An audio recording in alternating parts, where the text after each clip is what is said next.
Hello friends, today I am here with the topic that is nature of management of chapter number 1, nature and significance of management. Now this topic is very important from the exam point of view.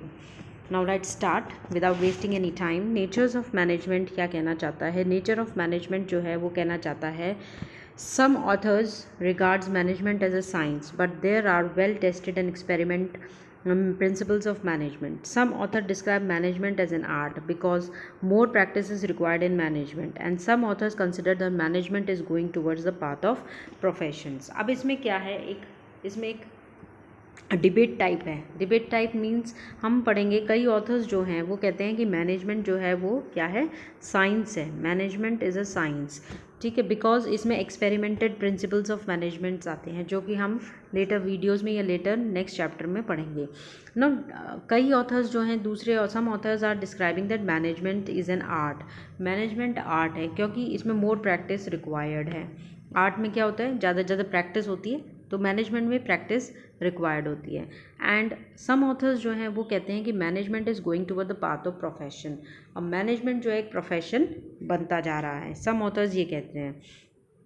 तो इसको conclude करने के लिए हमको management as a science, management as an art and management as a profession अलग अलग पढ़ना पड़ेगा. ठीक है, नाउ लेट्स स्टार्ट.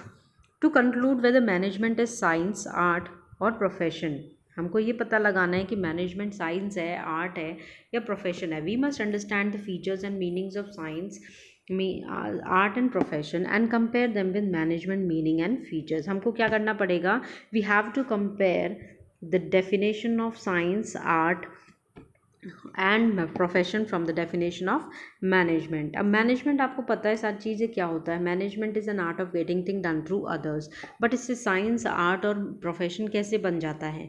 ठीक है, now let's discuss one by one. सबसे पहले हम चलते हैं मैनेजमेंट एज ए साइंस. ये आपको बहुत ध्यान से टॉपिक पढ़ना है क्योंकि ये बहुत इंपॉर्टेंट टॉपिक है from the exam point of view. ठीक है, management as a science. Now management as a science क्या कहता है, science can be defined as systematic and organise body of knowledge. अब आप लोग ये कहेंगे मैडम इसमें साइंस कहाँ से आ गई, आर्ट कहाँ से आ गई, प्रोफेशन कहाँ से आ गया. ठीक है, बट मैनेजमेंट जो है कई ऑथर्स क्या कहते हैं कि मैनेजमेंट एक साइंस है, मैनेजमेंट एक आर्ट है और मैनेजमेंट एक प्रोफेशन भी है. मैनेजमेंट क्या, एमबीए वगैरह सब करते हैं ना, बिजनेस मैनेजमेंट कोर्स करते हैं सब, तो वो एक प्रोफेशन बनता जा रहा है. तो दैट इज़ व्हाट कि हम उसको एक डिबेट टाइप में एक कंक्लूजन निकाल रहे हैं कि मैनेजमेंट को क्या कहा जाए. एक साइंस भी कह सकते हैं उसको, आर्ट भी कह सकते हैं या उसको प्रोफेशन भी कह सकते हैं. तो science can be defined as a systematic and organise body of knowledge based on logically observed findings, facts and events. ठीक है, are you all agreed with that कि साइंस जो है वो systematic organise body of knowledge होती है, उसमें logically observed होता है, फाइंड्स होते हैं, फैक्ट्स होती हैं और इवेंट्स होती हैं. विदाउट फाइंडिंग या विदाउट एक्सपेरिमेंटेशन जो है हम साइंस की कोई भी चीज़ है या कोई भी जो लीगल उसमें चीज़ें होती हैं या कोई भी टॉपिक है हम उसको कह नहीं सकते कि हाँ ये ज़रूरी है. ठीक है, science comprises exact principle which can be verified and it can be established cause and effect relationship. कुछ भी चीज़ हम साइंस में ऐसे ही नहीं कह सकते क्योंकि जब तक हमारे पास उसके पास कोई प्रूफ नहीं होगा, ठीक है, या लॉजिकली वो प्रूवन नहीं है, तब तक वो साइंस में इंक्लूडेड नहीं हो सकती. नाउ मेन फीचर्स या characteristics of science are, science के फीचर्स क्या क्या हैं. सबसे पहला है सिस्टमैटिक बॉडी ऑफ नॉलेज. एक साइंस जो है पर्टिकुलर एक सिस्टमैटिक बॉडी ऑफ नॉलेज है. ऐसा नहीं कि इधर से किसी ने कुछ कह दिया, इधर से उधर कुछ कह दिया तो उसको साइंस में ऐड कर लिया गया.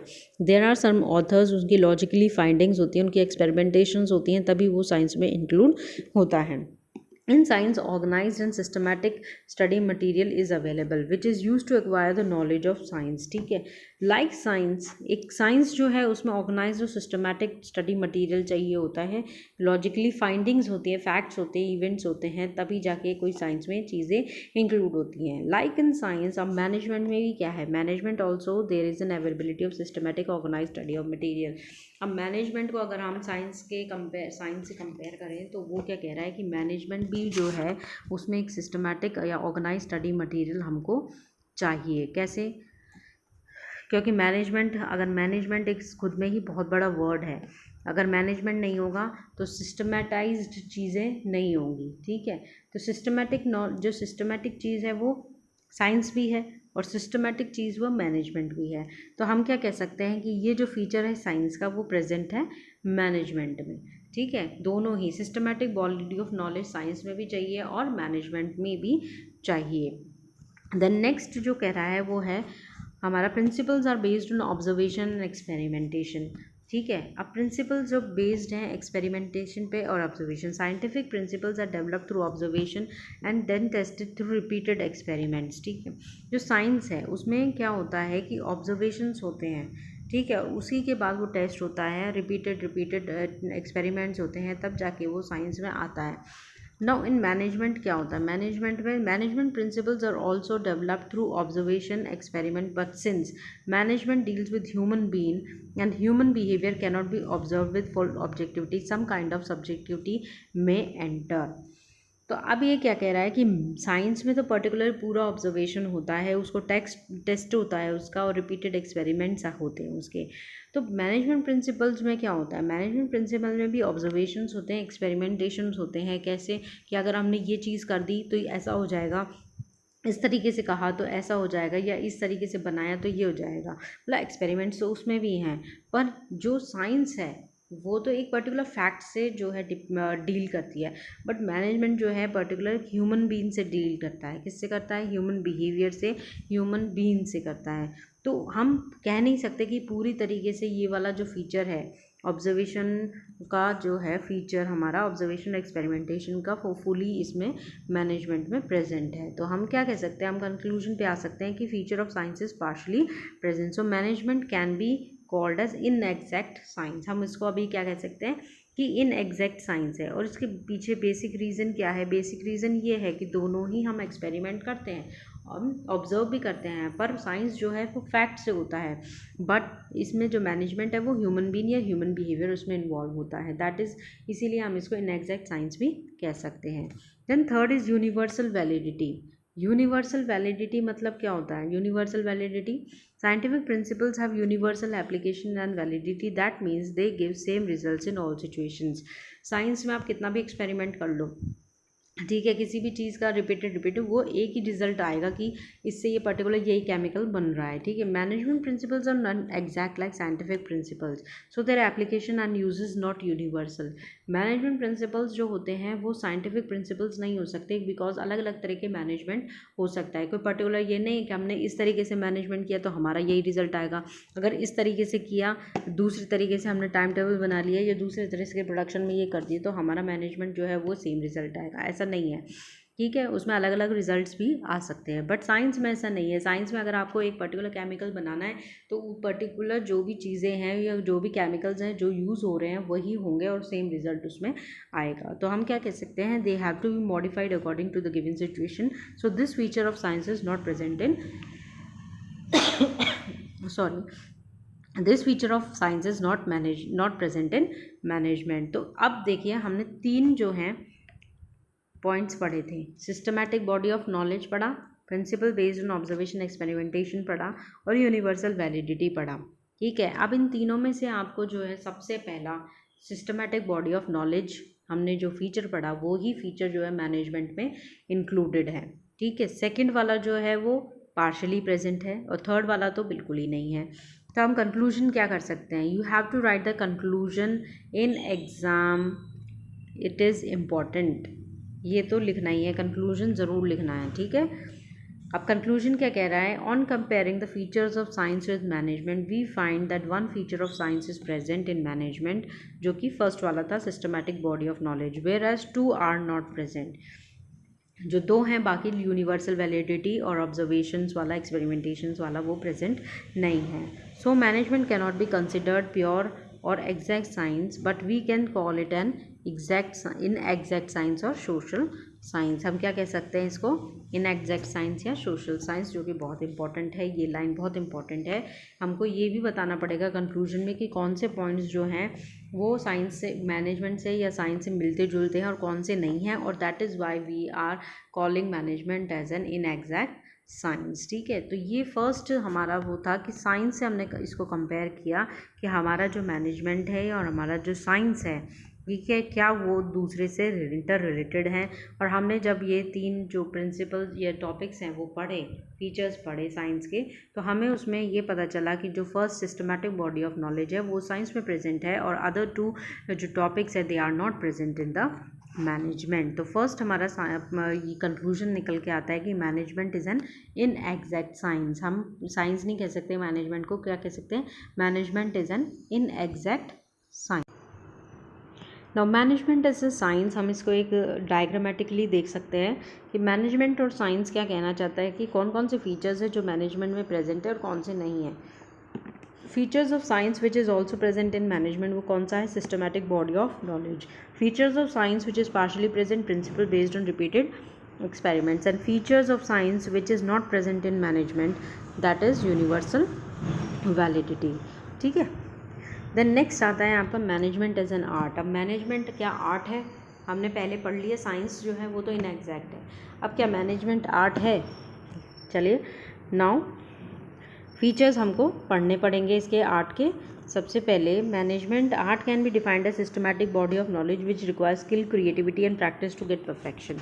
आर्ट क्या होता है, आर्ट मीन्स कला, that is what systematic body of knowledge is which require skill होना चाहिए, क्रिएटिविटी होनी चाहिए, प्रैक्टिस होनी चाहिए ताकि परफेक्शन आ जाए, that is what art is. The main features of art are systematic body of knowledge, existence of theoretical knowledge. Art जो है थियोरेटिकल नॉलेज और सिस्टमैटिक बॉडी ऑफ नॉलेज उसमें होना चाहिए। In every art there is a systematic and organise study material available to acquire theoretical knowledge of the art. For example various books on different drugs are available in music. ठीक है, मतलब art में एक कला होती है, ठीक है, वो उसके एक थियोरेटिकल नॉलेज आपके पास होना चाहिए। थियोरेटिकल नॉलेज मतलब वो फैक्ट्स वगैरह पे नहीं है, बट एक नॉलेज होती है थियोरेटिकल, ठीक है, कि एक कहानियाँ हैं, किताबें हैं, ठीक है, इतिहास है, that is what art is. Art is for example जो बुक्स हैं राग्स की म्यूज़िक में वो अवेलेबल होती है, ठीक है। थियोरेटिकल नॉलेज को अगर आपको गेन करना है म्यूज़िक के बारे में तो उनकी बुक्स आपको पढ़नी पड़ेंगी। And that is what management में क्या कह रहा है, in management also there is a systematic and organise body of knowledge available which can help in acquiring managerial studies. अब मैनेजरियल स्टडीज़ के लिए MBA हम करते तो उसकी डिफरेंट बुक्स हैं, मैनेजरियल स्टडीज़ के लिए भी आपके पास बुक्स अवेलेबल होती हैं। So this feature of art is present in management also. तो ये जो हमारा फीचर है that is systematic body of knowledge, existence of theoretical knowledge, we can say it present in management because दोनों में ही theoretical knowledge की हमको ज़रूरत होती है। बिना थियोरेटिकल नॉलेज के हम मैनेजमेंट और आर्ट दोनों ही नहीं कर सकते। Then second one is personalised application. Personalised application का मतलब in the every field of art only theoretical knowledge is not enough. अब ये क्या कह रहा है कि हर एक फील्ड में जो है थियोरेटिकल नॉलेज जो है वो एनफ नहीं है। क्या है, every artist must have personal skill to apply that knowledge.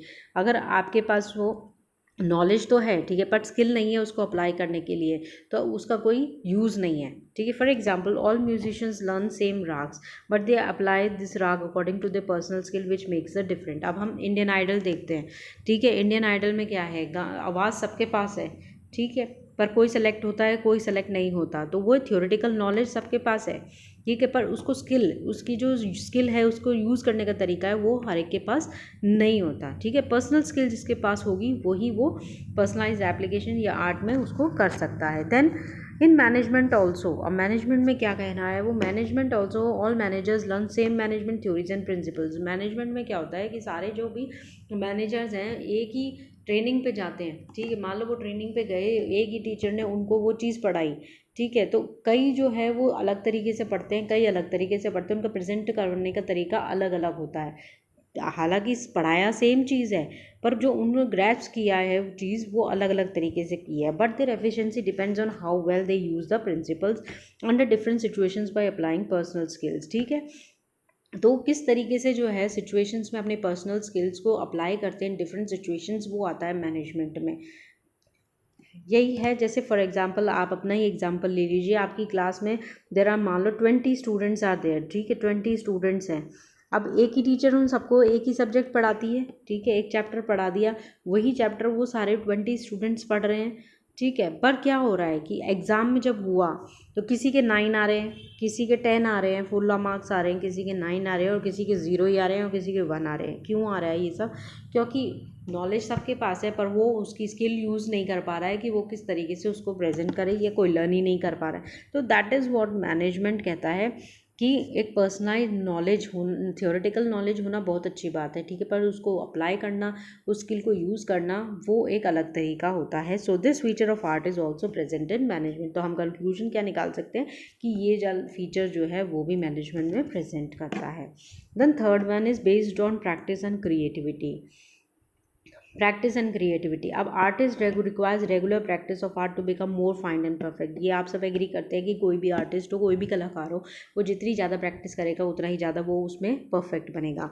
Without practice artist lose the perfection. अगर वो उनमें वो प्रैक्टिस नहीं करेंगे, ठीक है, तो वो परफेक्शन जो है उसमें क्या हो जाएंगे, कमज़ोर हो जाएंगे। अगर आप शुरुआत में जैसे बच्चा एक पढ़ता है, वो उसकी राइटिंग अच्छी नहीं है और हमने उस पर ध्यान नहीं दिया, तो क्या होगा, उसकी राइटिंग बेकार ही रहेगी। पर अगर उसने राइटिंग धीरे धीरे उस पर उसके पेरेंट्स ने उसके ऊपर ध्यान दिया और वो रेगुलर प्रैक्टिस करता रहा, तो उसमें क्या हो जाता है, उसको परफेक्शन मिल जाती है। तो art requires creativity and practice, that is artist must add his creativity to the theoretical knowledge as he has learned. ठीक है, जैसे जैसे उसको यूज़ कर रहा है, ये थ्योरेटिकल नॉलेज उसके पास आ रही है, उसी तरीके से उसको क्रिएटिविटी उसको करना चाहिए ताकि वो परफेक्ट हो जाए। Some same way with experience managers also improve the managerial skills and efficiency. Same way management में भी यही है। अगर आपके पास एक्सपीरियंस्ड मैनेजर्स हैं, ठीक है, तो वो क्या कर सकते हैं, वो इम्प्रूव कर सकते हैं देयर मैनेजरियल स्किल और उससे ऑर्गेनाइजेशन को काफ़ी फ़ायदा हो सकता है। सो this feature is also present in the management. अब हम क्या कह सकते हैं कि तीनों ही फीचर जो है आर्ट्स के वो मैनेजमेंट में प्रेजेंट हैं, जैसे कि सिस्टमैटिक बॉडी ऑफ नॉलेज भी है, पर्सनलाइज्ड एप्लीकेशंस भी हैं and based on practice and creativity है। ठीक है, कंक्लूजन देखिए, कंक्लूजन में क्या कह रहा है, on comparing the features of art with management we find all the features of art is present in management, so we can call management is an art of getting things done by others. उसमें हमको personalise skill भी ज़रूरत है, theoretical knowledge भी ज़रूरत है, efficiency भी ज़रूरत है, ताकि हम हमारे ऑर्गेनाइजेशन में हेल्प कर पाए। ठीक है, now next come management both science and art. अगर हमसे पूछा जाए कि मैनेजमेंट क्या बोथ साइंस और आर्ट है, तो आप क्या लिखोगे, क्या आंसर लिखोगे, management is both science as well as art. Like science it has systematic and well organised body of knowledge, and like art it requires personal skill, creativity and practice to apply such knowledge in the best possible way. ठीक है, science की तरह तो उसमें systematic और well organised body of knowledge है, art के लिए उसमें रिक्वायर्स पर्सनल स्किल, क्रिएटिविटी और प्रैक्टिस है। तो science and art are not contrast to each other. Science और आर्ट जो है एक दूसरे से मिलते जुलते नहीं हैं, but both exist together in every function of management. पर फिर भी दोनों को अगर हम देखा जाए, दोनों की फीचर्स देखे जाए, तो वो फंक्शंस जो है वो मैनेजमेंट में प्रेजेंट करते हैं। ठीक है, management is both science and art. हम इसको डायग्रामेटिकली अगर देखें तो क्या कह रहा है, वो ये कह रहा है कि management is both science and art, as a science और एज एन आर्ट। अगर एज ए साइंस में हम सिस्टमेटिक बॉडी ऑफ नॉलेज ले सकते हैं और principle based on repeated experiments भी ले सकते हैं। आर्ट में हम क्या कर सकते हैं, तीनों ही पॉइंट्स आ जाएंगे, सिस्टमैटिक बॉडी ऑफ नॉलेज भी है, पर्सनल एप्लीकेशंस भी है, पर्सनलाइज और based on practice and creativity भी है। तो दैट इज़ व्हाट डायग्रामेटिकली हम इसको कह सकते हैं। आप ये डायग्राम बना सकते हैं, ये बहुत ही यूज़फुल है एग्ज़ाम में, एग्ज़ाम पॉइंट ऑफ व्यू से। ठीक है, इस वीडियो को पॉज करके आप इसे अपनी नोट्स कॉपी में बना सकते हैं। नाउ द नेक्स्ट आता है हमारा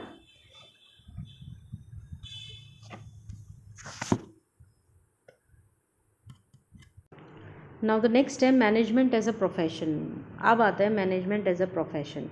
now profession can be defined as an occupation backed by specialised knowledge and training in which entry is restricted. Profession का मतलब क्या होता है कि ऐसी occupation backed by specialised knowledge और ट्रेनिंग, मतलब एक स्पेशलाइज्ड नॉलेज की उसमें ज़रूरत होती है, उसमें ट्रेनिंग की ज़रूरत होती है, इन विच एंट्री इज रिस्ट्रिक्टेड, कि हर कोई जो है वो प्रोफेशन नहीं कर सकता। जिसको कंप्यूटर की नॉलेज है वो सॉफ्टवेयर इंजीनियर बन सकता है, कंप्यूटर का काम कर सकता है। जिसको डॉक्टर की जिसने MBBS कर रखा है वो डॉक्टर बन सकता है, पर हर कोई डॉक्टर नहीं बन सकता। या हर कोई जो है, कोई भी कोई भी इंडिविजुअल है वो डॉक्टर नहीं बन सकता जब तक उसने MBBS नहीं की हो। उसने मतलब MBBS का मतलब एंट्री रिस्ट्रिक्टेड का मतलब है कोई पर्टिकुलर एग्ज़ाम है जो उसको देना है, उसी के बाद अगर वो पास कर लेता है तो वो उसमें सेलेक्ट होता है। Then The main features of professions are well-defined body of knowledge. In every profession, there is practice of systematic body of knowledge, which helps the professionals to gain specified या specialized knowledge of that profession. ठीक है, every profession में जो है एक systematic body of knowledge होता है, which helps in professionals को help करता है specialized knowledge के लिए उसी particular profession में. In case of management also there is availability of systematic body of knowledge. ठीक है, यह हमने साइंस में भी पढ़ा था कि सिस्टमेटिक बॉडी ऑफ नॉलेज जो है बहुत ज़रूरी है, और मैनेजमेंट में भी सिस्टमेटिक नॉलेज जो है ज़रूरी है आपका. There are large number of books available on management studies. जो स्कॉलर्स होते हैं वो इनको मैनेजमेंट स्टडीज़ की बुक्स को पढ़ते हैं और उनसे नॉलेज गेन करते हैं. Scholars are studying various business situations and are trying to develop new principles to tackle these situations. ठीक है, जो स्कॉलर्स होते हैं वो ऑर्गेनाइजेशन में डिफरेंट जो टिपिकल सिचुएशंस आती हैं उनको कैसे डील करना है, इस तरीके की जो मैनेजमेंट स्टडीज़ की बुक्स होती हैं उनमें पढ़ते हैं, उनमें केसेस पढ़ते हैं. ठीक है, उनके आंसर्स ढूंढते हैं, तब जाके वो अपने ऑर्गेनाइजेशन में उसको अप्लाई करते हैं. तो that is what they are saying कि so presently this feature of profession is present in management. एक वेल डिफाइंड नॉलेज होना चाहिए, एक सिस्टमेटिक बॉडी ऑफ नॉलेज जो है वो मैनेजमेंट में प्रेजेंट है. ये प्रोफेशन का जो फीचर है वो मैनेजमेंट में प्रेजेंट है. Now then restricted entry. अब रिस्ट्रिक्टेड एंट्री किस बिहाफ पे है, जैसे कि हमने पहले ही बताया था, तो to entry profession is restricted through an examination और डिग्री. कोई भी प्रोफेशन में रिस्ट्रिक्शन होती है कि आप हर कोई एग्ज़ाम जो है, मतलब कोई भी प्रोफेशन है बिना एग्ज़ाम दिए उसको नहीं कर सकते या नहीं ले सकते. For example, a person can practice a doctor only when he is having a MBBS degree. हर कोई डॉक्टर नहीं बन सकता, अगर उसके पास MBBS डिग्री है तो ही वो डॉक्टर के लिए एलिजिबल होता है. Whereas there is no legal restrictions on appointment of a manager. Anyone can become a manager irrespective of the educational qualification, but now many companies prefer to appoint managers only with an MBA degree. अब ये क्या कहना चाहता है कि पहले जो था कोई लीगल रिस्ट्रिक्शन नहीं था, कोई भी अपॉइंटमेंट कोई भी मैनेजर बन सकता था. लाइक वाई फॉर एग्जांपल, अगर फैमिली बिजनेस है तो कोई भी मैनेजर हो सकता है, उसमें कोई पर्टिकुलर डिग्री की ज़रूरत नहीं है. बट नाउ मैनी कंपनीज़ में क्या होने लग गया है कि अगर MBA है, डिग्री है उसके पास, तो ही वो मैनेजर अपॉइंट होगा. Now, so presently this feature of profession is not present in the management, but very soon it will be included with statutory backing.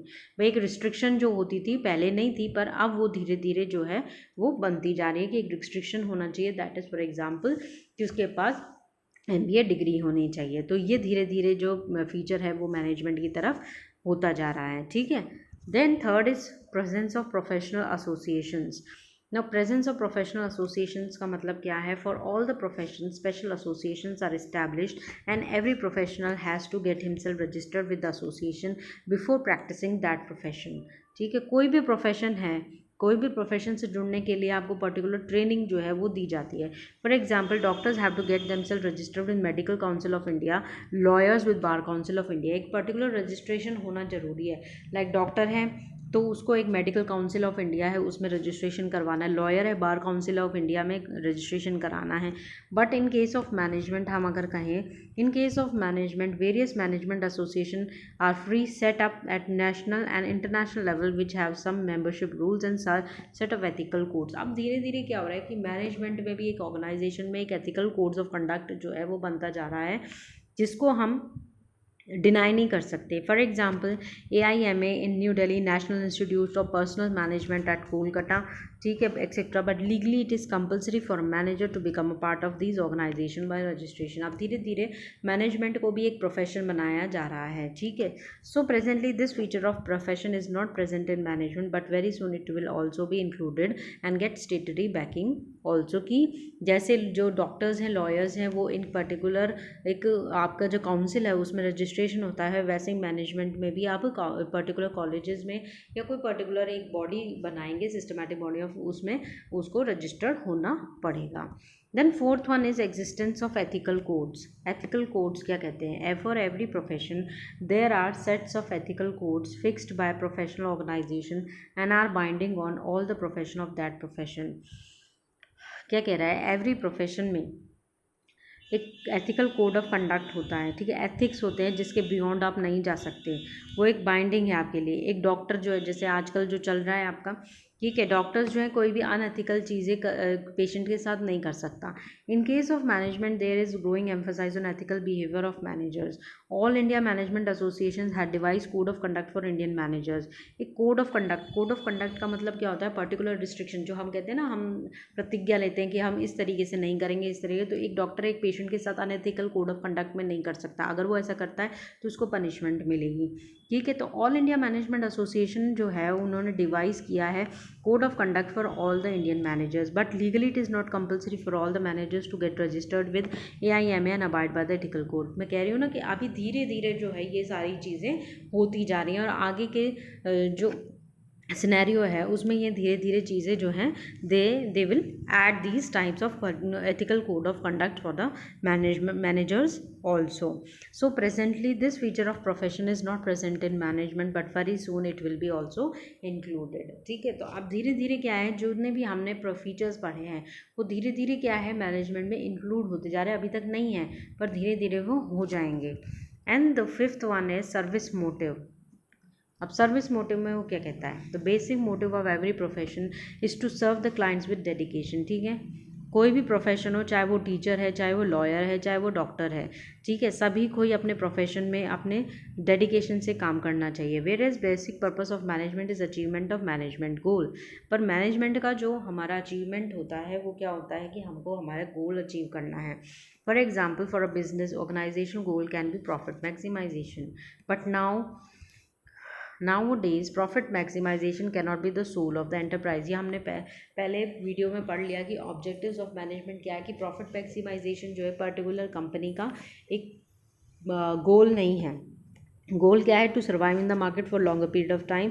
A businessman must give due importance to social objectives along with economic objectives. So presently this feature of profession is not present, but very soon it will also be included. तो हमने जितने भी features of professions पढ़े हैं तो वो सब क्या कहने वाले हैं कि अभी तक नहीं है, पर आगे जाके ये सब ही फीचर्स ऑफ प्रोफेशन जो है मैनेजमेंट में इंक्लूड हो जाएंगे। Now what are the conclusions on comparing the features of profession with management? We can conclude that presently all the features of profession are not present in management, but very soon, maybe by next decade, these will be included in management with statutory backing। So we can say management is in a path of becoming a profession। ये बहुत important line है, management is on the path of becoming profession। Today it may not be recognized as full-fledged profession like doctor, lawyer, etc., but very soon it will be recognized as full-fledged profession। Management भी एक full-fledged profession जो है वो धीरे धीरे बन जाएगा। तो that is what conclusion is कि you have to write the conclusion. अगर आपसे पूछे मैनेजमेंट इज़ अ प्रोफेशन, सारे तो फीचर्स आपको लिखने हैं, देन कंक्लूजन लिखना है कि मैनेजमेंट जो है वो धीरे धीरे प्रोफेशन बनता जा रहा है। ठीक है, in next video we will discuss about the levels of management जो हैं। thank you for watching this video। I hope you have all understood whether management is a profession, science, art। ठीक है, please like and subscribe my channel commerce with Tejeshwari and do comment also। take care, bye bye friends।